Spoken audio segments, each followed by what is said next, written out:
Mahigpit din na binabantayan ng Philippine National Police ang kalagayan ng kanilang mga tauhan na nagpapatrolya ngayong painit na ng painit ang panahon. Ang MMDA naman nagpapatupad na ng 30-minute break. Si Ryan Lesiges sa sentro ng balita.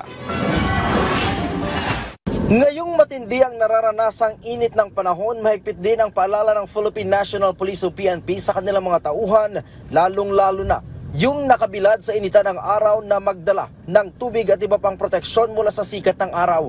Kaya naman po ng kanilang budget na gumamit po ng mga pangdagdag na mga heat resistance katulad po ng mga sunblock at kung kaya rin naman pong lumilim.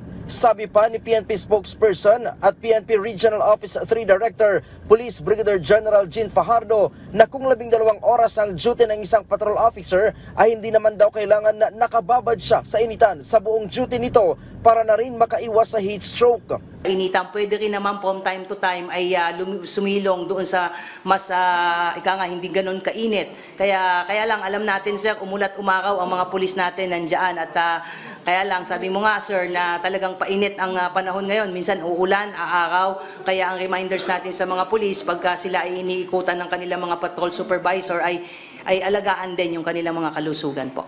Ang Metropolitan Manila Development Authority o MMDA naman muling ipinatupad ang 30 minutes heat stroke break policy para sa mga tauhan nito. Pasok sa heat stroke break ang mga traffic enforcer at street sweepers. Ibig sabihin, ang mga on-duty na traffic enforcer at street sweeper ay pinapayagang umalis sa kanilang mga pwesto para mag-rehydrate, sumilong at magpahinga ng 30 minuto upang maiwasan ng heat stroke. Maaari din silang kumuha ng karagdagang 15 minutong break time sakaling ang heat index sa Metro Manila ay umabot sa 40 degrees Celsius at pataas. Layo nitong maiwasan ang heat exhaustion, heat stroke at heat cramps.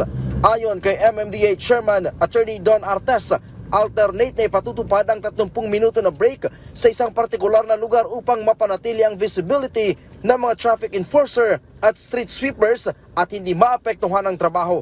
Nitong Marso 3 nang ipatupad ito at magtatagal hanggang Mayo 31. Mula dito sa Campo Crame, Ryan Lesiges para sa Pambansang TV sa Bagong Pilipinas.